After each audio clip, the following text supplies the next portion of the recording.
Sir, mutual funds, SIP हे मी स्वतःहून investment direct फंड्समध्ये करू शकत असताना, मी डिस्ट्रिब्युटरकडे जाऊन रेग्युलर फंड्समध्ये काय इन्व्हेस्ट करू?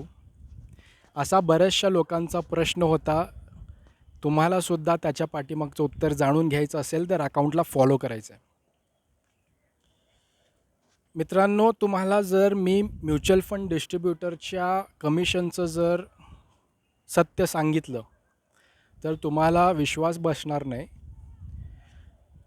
1% कमीचं कमिशन त्या डिस्ट्रिब्युटरला जात असतं आणि 1%पेक्षा खूपच कमी. जर तुम्ही त्या ठिकाणी डिस्ट्रिब्युटरकडे ₹100 इन्व्हेस्ट केले, तर त्याच्या पाठीमागं फक्त 60 पैसे ते 70 पैसे कमिशन हे डिस्ट्रिब्युटरला जातं. म्हणजे 1%चंही कमिशन डिस्ट्रिब्युटर घेत नाही.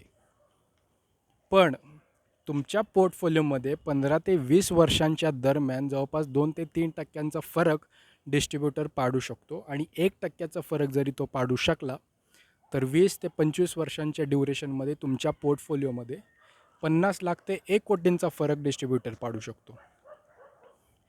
डायरेक्ट इन्व्हेस्टमेंट करणारे सर्वेप्रमाणे तर खरं तर 3 वर्षांपेक्षा जास्त टिकत नाहीत आणि जे टिकतात ते अशा चुका करतात की त्यांचं कंपाऊंडिंग आयुष्यात कधी होतच नाही.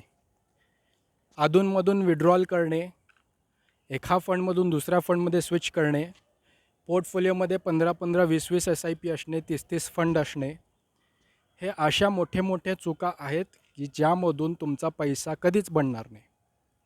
माझा नंबर दिलेला आहे. माझ्यासोबत जोडायचं असेल, कॉन्टॅक्ट करायचं आहे, अकाउंट ओपन करून घ्यायचं आहे.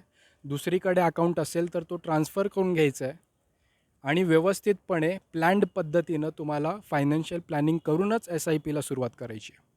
नंबर दिला आहे, कॉन्टॅक्ट करा आजच एस-आय-पीला सुरुवात करा. Thank you very much.